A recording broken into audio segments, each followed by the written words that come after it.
Teaching 90. Love each other. 1. I am the one who is knocking at the doors of your heart. I call and you do not know who he is. You open and I recognize you. Like the traveler who arrives at a village and has no one who knows him. Like the foreigner who enters a strange land and not understood in your language. So I introduce myself to you. How long until you feel my presence, O humanity? How long until you recognize me? As in those days Joseph was recognized by his brothers in Egypt. 2. Joseph, son of Jacob, had been sold by his own brothers to some merchants heading to Egypt. Joseph was still small and had already shown evidence of a great gift of prophecy. Envy took hold of his brothers, who when they got rid of him, believed they would never see him again. But the Lord, who was watching over his servant, protected him and made him great before Pharaoh of Egypt. Many years later, when the world was struck by drought and famine, Egypt, guided by the counsels and inspirations from Joseph, stored enough supplies to withstand the test. It was then that the sons of Jacob came to Egypt for food. Great was their astonishment when they recognized their brother Joseph, turned into minister and advisor to the Pharaoh. When they saw him, they fell on their faces at his feet, sorry for their fault, and recognized that their brother's prophecies had come true. The one they left for dead was there before them full of power, of virtue and wisdom. The prophet whom they had sold was showing them the truth of the prophecy that the Lord had put on their lips from childhood. The brother whom they had abused, selling him, was forgiving them. Do you understand, people? Now you know why have I told you on this day. When will you recognize me as his brothers recognized Joseph? 3. I also prophesied to you at that time. I was also sold and left for dead. But remember that I told you that I would return. So why now that I knock on your doors, do you not receive me? Is it necessary for the drought to appear on earth, and hunger as on that occasion, so that you finally look for me? 4. How much have I spoken to you and given you since the beginning of time to rescue you from evil and lead you towards perfection? Even more so you lack time so that you can reach the top of the mountain, where I wait for you to keep like jewels that have sprouted from my love and that return to me. 5. All men know that I am the Father of everything created and that the destiny of beings is in me. Yet still, I have not received from them their attention or respect. They also believe they are lords and believe they have power over the destiny of mankind. Why bow down to me? 6. In this way man has tried my patience and challenged my justice. I have given you time to find the truth, but you do not ask from me. I came as a father and was not loved. Later I arrived as a teacher and I did not go understood. But since it is necessary to save humanity, now I come as judge. I know the man will deny my justice, because neither as a judge is he going to understand me, and he is going to say that God has avenged himself. 7. I would like everyone to understand that God cannot encourage feelings of revenge because my love is perfect. Neither can he send a pain. It is you who attract pain with your sin. My divine justice is above your pain and even your death. The pain, the stumbles, the failures, are the tests that man is creating, and the fruits of his sowing is what he is collecting. It is enough for me in each of these instances to send my light to your spirit so that it reaches your salvation. 8. Many men say that they do not understand the doctrine of Christ, that they do not know what they should depart from, and towards where should your steps lead. And I ask you, do you find those teachings too high? Listen to me now and you will understand. 9. I knew that I had to come back to explain all those lessons to you. That's why I told you that as the Spirit of truth, I would come to explain all the mysteries to make you understand what you would not have understood. This is the time when the Spirit of truth floats over all flesh and over all spirit. It is enough that you focus in the depth of your consciousness so that you hear my voice, But I wanted to give you as the first fruits of this time my communication through human understanding, so that this message is the seed that gives you firmness and faith on the path of your evolution. 10. At this time I come to give you love, peace, and spiritual teaching, and your heart, poor and in need of everything, is purifying to receive the divine gift. 11. The powerful men of great science have rejected, the humble receive, and what has been despised in the sumptuous palaces, he reaches the needy houses and is received with joy. 12. You who come tired of waiting for me so much and suffering, come to me. I have prepared everything, and everything is found ready for this moment. I have embalmed the wind so that you can breathe my life-giving breath, because I want to get closer to you with infinite love. 13. The sons of kings, when they hear my call coming to their door, they tell me, come back tomorrow because now I don't have room for you. While men of simple heart tell me, come to us, Master. Come and honor our house with your presence. Do not look at our spots. You, who knew how to visit Magdalena's house, grant us the happiness of contemplating you. 14. When this impatient but humble call comes to me, I approach and penetrate those hearts, prepared in that hour, as if it were a sanctuary. 15. Among you I find those anointed with the tears of pain, those who have suffered persecution, those who have suffered humiliation. 16. I come because you have called me in the silence of your struggles and your disappointment, but you must appreciate that I have arrived solicitously at your call, as a shepherd hurries to hear the bleating of a lost sheep or that it is in danger. 17. You called me with great faith. You looked for me tirelessly, and I truly tell you that your faith could not disappoint you. 18. Realize that I pour out my blessings as if it were a waterfall of love on all those who now believe and hope. Hear my voice that reaches you, as if it were a loving song that makes you forget your sorrows and forgive everything that, being bitter, has been collecting in your heart along the way. 19. You are learning to feel my spiritual presence in your heart, and this knowledge has been like a haven for some, as an oasis for others. I come to look for everyone, but first I went to manifest myself among those who, upon hearing me, did not deny me, those who knew how to bear the ridicule of their brothers for being with me. 20. Be patient in the trials, and with it you will give testimony of my work. But I will also know how to give testimony of my faithful disciples, so that humanity understands that they are in the truth. 21. Not only will you be witnesses of my work, not only the men and women of my town will witness my arrival, but everything will speak of my coming and will bear witness to my truth, as happened in that second era, in which in the hour supreme from the crucifixion until the sun went down, the earth shook and all Jerusalem was desolate and sad.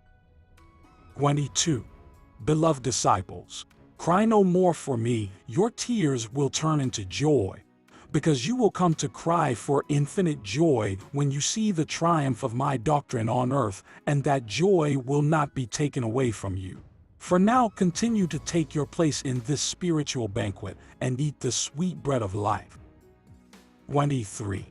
Rejoice in this festival that vibrates in your spirit, so that the moment you come to be in communion with me, forget your tribulations, your wounds heal and rest from your fatigue. Your heart, when those moments have arrived, it will shine like a house greater than the most regal palaces on earth. They cannot compare to the splendor that will shine in your spirit. 24. Blessed are the meek in heart, for theirs is the kingdom of the heavens. 27. Recognize that, before you came to listen to me for the first time, when you did not even know anything about my coming, your heart warned you that the Master was sending his light to the world, like a beacon that guides the shipwrecked in the middle of the storm. 28. I have called you to become my peasants and send you to the roads, preaching this good news. But before that I hope had you learned to forgive those you call your enemies, all those who have put crowns of thorns on you, to all who have given you gall and vinegar to drink, so that you can say that you are already strong to go out and spread the seed of spirituality. 29. When that is, you must get up to sow.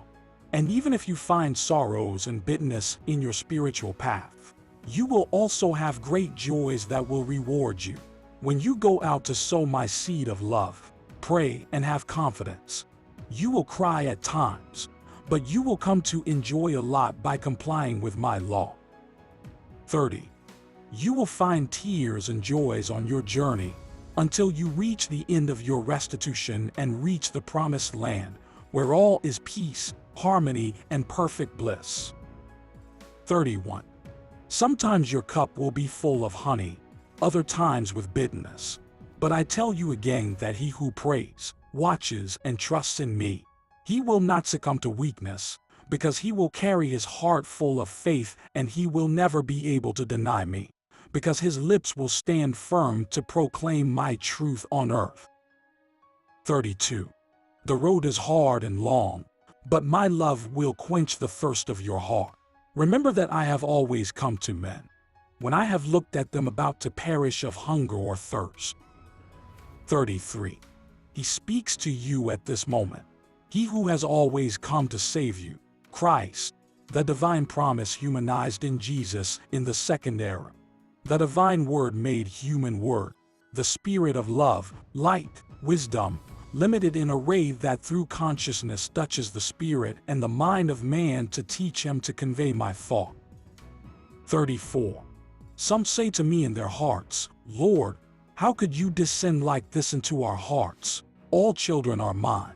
Have you not ever seen a mother go down to the seedy suburb where one of her children moans and begs, lost in mire or misery? 35. Only those mothers could tell you how they felt the heartbeat of the son who called to him, imploring his presence and his tenderness, trusting that they would achieve his forgiveness. 36. And I am the one in whom all love is summarized, in whom is the love of all parents and of all mothers. Could I remain insensitive to the call of your spirit? Would I stop coming to the site, be it wherever, where one of my children was lost and called me? How little do you know about me, despite the fact that I have expressed my love to you in so many and such infinite ways. 37.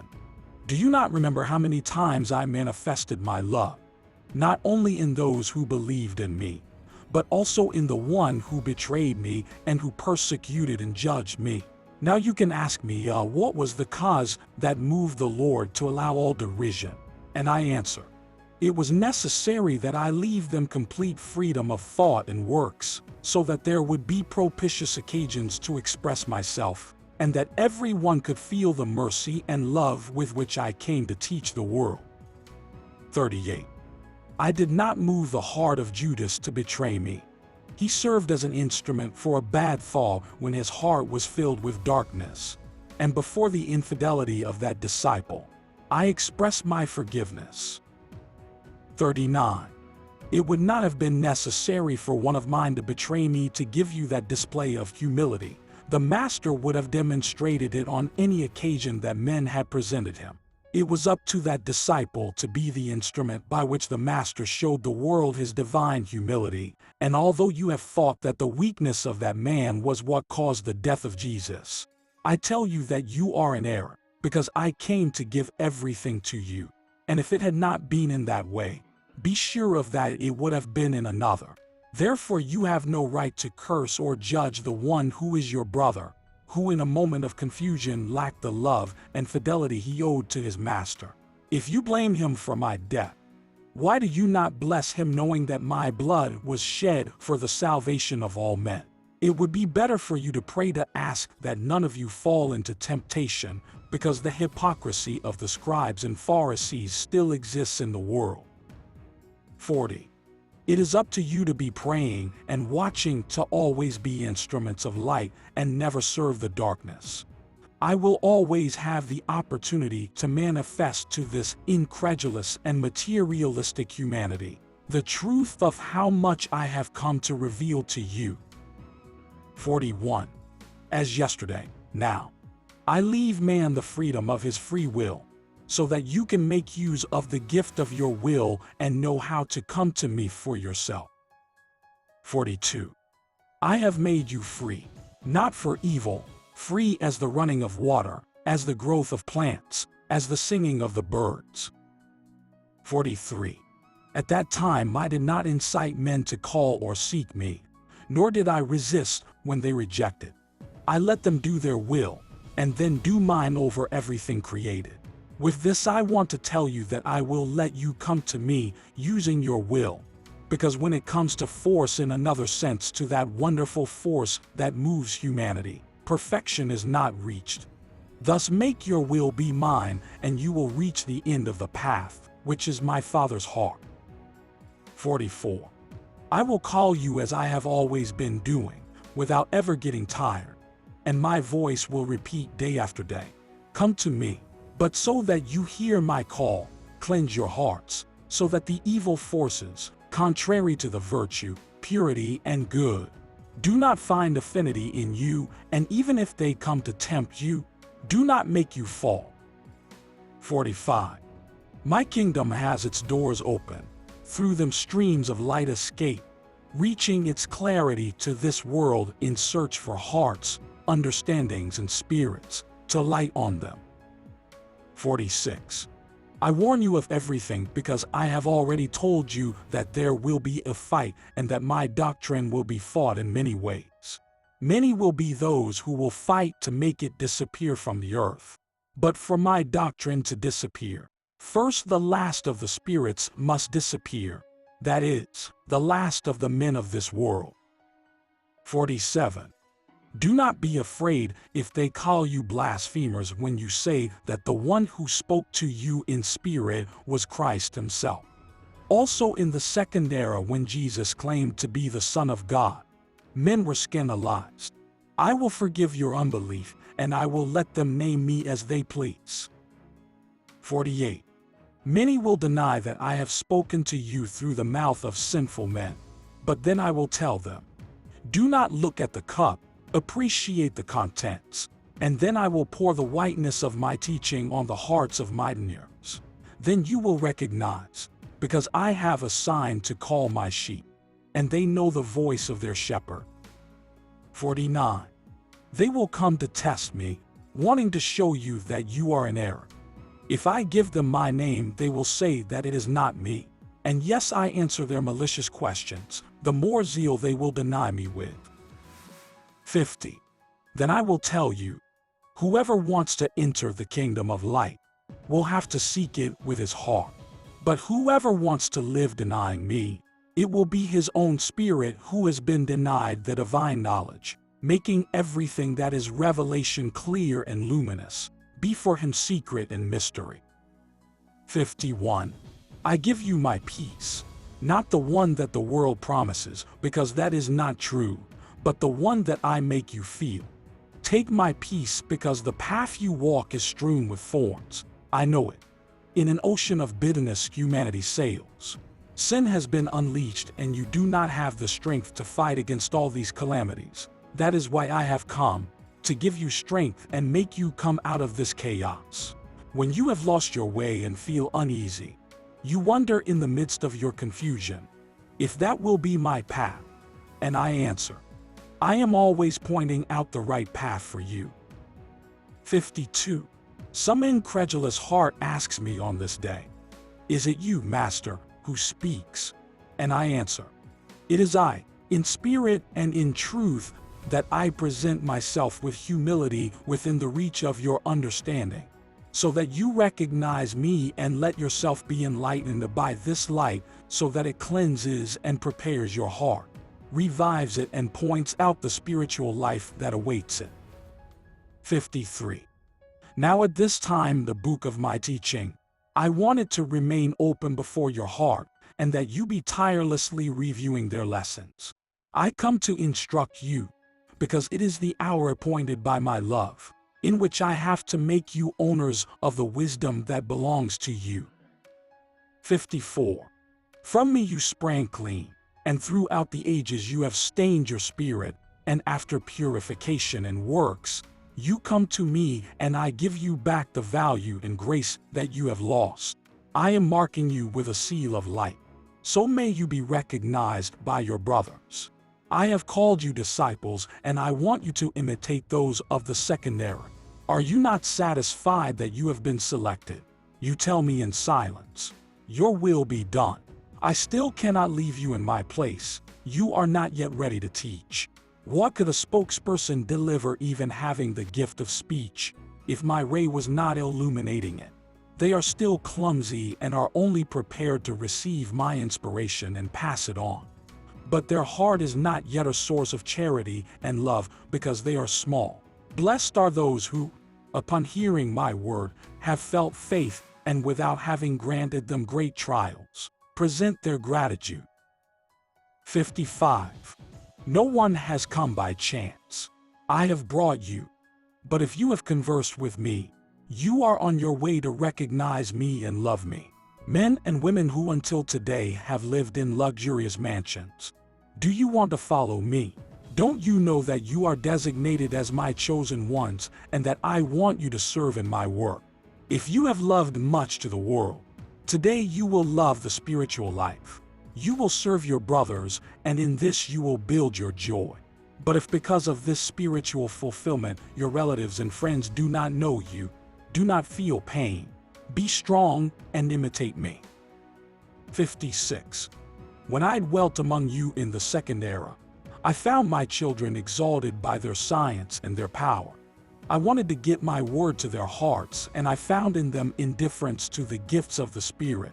But I got out of their way.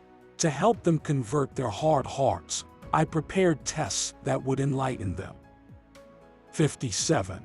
On one occasion a man arrived from those who had heard my word without giving him credit. Came full of anguish, with the despair reflected on his face, because he could not find the means to restore health to his dying wife. I know he approached me, overcome by pain, after having uselessly resorted to his science, without finding a remedy for the evil that was ending the life of his partner, and said, "Are you the one who heals?" And I replied, "What do you want, good man?" Then he spoke, imploring his wife's relief. I said to him, "Is my science useless and not worth the power that clothed me?" And following him, I reached the bed of the dying woman and touched her forehead. The husband looked incredulous as she regained her health. The woman got up and was healthy and full of appreciation, wept with joy, and kneeling she said to me, "Master, you are the divine doctor, our God. Why are you doing these wonders? They don't recognize you and they follow you." "Wait, woman," I replied. "It is necessary that I leave you to be understood. But those who must now know my truth, they are chosen." 58. And so it will be in the third era. Many who have touched my manifestations and wonders have not believed. But when they pass the times and events to come will speak and bear witness to all these wonders, and yet they will ask new evidence. Others have followed me from the first moment and are with me. These are the ones who live the longest for their spirit that stops their flesh, and they have not waited for me to stop speaking, to know who has taught them. 59. If you, my disciples, get up with a little faith, working for humanity, you will do wonders, because I will give tests according to my will, to those who request them. 60. When the time comes, there will be no books in the hands of my chosen ones, because their faith and good works will lead them to fulfill their destiny. 61. Anyone who wants to follow me, do not fear the judgment of your brothers. Many fearfully say to me, "How can I follow you? If my parents, my relatives, my friends, know that I hear this word, will they not know? Will they cast me from their bosom?" The Master speaks to those hearts and tells them, "Not all those who are with me are at peace with their own. For following me they have lived through an ordeal, and I ask those who have been tormented, How bad have these behaved? Why did you make them cry? 62. A time of greater justice and rigor is coming. By then I want you to have sown goodness and works of truth in your brothers, so that you reap its fruits. Do not expect the world to pay for your works of charity. Let me reward your love for humanity with my blessing. My peace be with you.